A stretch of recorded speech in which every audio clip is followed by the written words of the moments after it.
Hi friends, welcome to Chennimalai family. வாங்க இப்போ கடாயை அடுப்பில் வச்சுக்கலாம். எண்ணெய் ஊற்றி எண்ணெய் சூடாயிடுச்சு.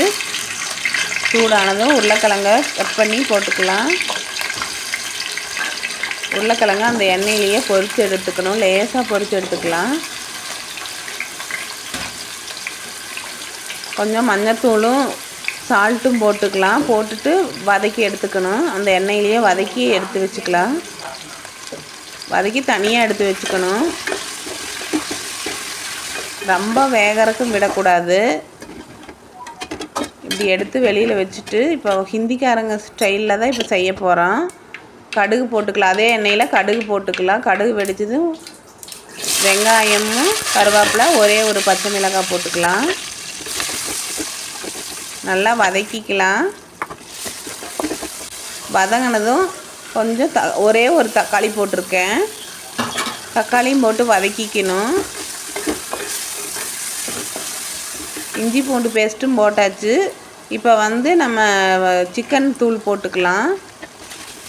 சிக்கன் மசால் கொஞ்சமாக தயிர் ஊற்றிக்கலாம். சால்ட்டு கொஞ்சம் போட்டுக்கலாம். ஏன்னா ஃபஸ்ட்டே நம்ம உருளைக்கிழங்குல போட்டிருக்கோம். இப்போ சிக்கன் எடுத்து போட்டுக்கலாம்.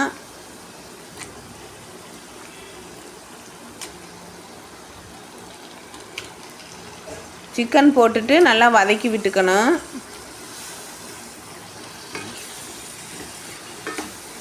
நல்லா வதங்கினதும் நம்ம உருளைக்கிழங்கு ஃபஸ்ட்டே நம்ம பொரித்து வச்சுருக்குறோம். அந்த உருளைக்கிழங்கு போட்டு ஒரு கிளறி விட்டுக்கலாம். கொஞ்சமாக தண்ணி ஊற்றிக்கலாம். தண்ணி ஊற்றி நல்லா கிளறி விட்டுக்கணும். இப்போ மூடி போட்டு மூடி வச்சுக்கலாம். வேகட்டும். நல்லா அதே தண்ணியில் வெந்துக்கும். வெந்ததுக்கப்புறம் வெந்துருச்சு. இப்போ எடுத்து பார்த்துட்டேன். மல்லித்தழை போட்டுக்கலாம். மல்லித்தழை போட்டு ஒரு கிளறி விட்டுட்டு நல்லா கிளறி விட்டுக்கணும். நல்லா வெந்துருச்சு. இப்போ எடுத்து சேவ் பண்ணிக்கலாம் ஃப்ரெண்ட்ஸ். நல்லா சூப்பராக வெந்துருச்சு. இது ஹிந்திக்காரங்க ஸ்டைலில் தான் நான் செஞ்சுருக்கேன். நீங்களும் இந்த மாதிரி ஒரு வாட்டி செஞ்சு பாருங்கள். செம டேஸ்ட்டாக இருக்குது. நான் டேஸ்ட்டு பார்த்துட்டேன். நல்லா இருந்தது. சுடு சுட சாதத்துக்கு போட்டு பிணைஞ்சு சாப்பிட்டா சூப்பராக இருக்கும் ஃப்ரெண்ட்ஸ். இட்லி தோசைக்கும் தொட்டுக்கலாம். நல்லாயிருக்கு. சப்பாத்திக்கு இந்த மாதிரி நீங்களும் ஒரு வாட்டி செஞ்சு பாருங்கள் ஃப்ரெண்ட்ஸ். சூப்பரான டிஷ் ரெடி ஆயிடுச்சு. இப்போ எடுத்து சர்வ் பண்ணிக்கலாம்.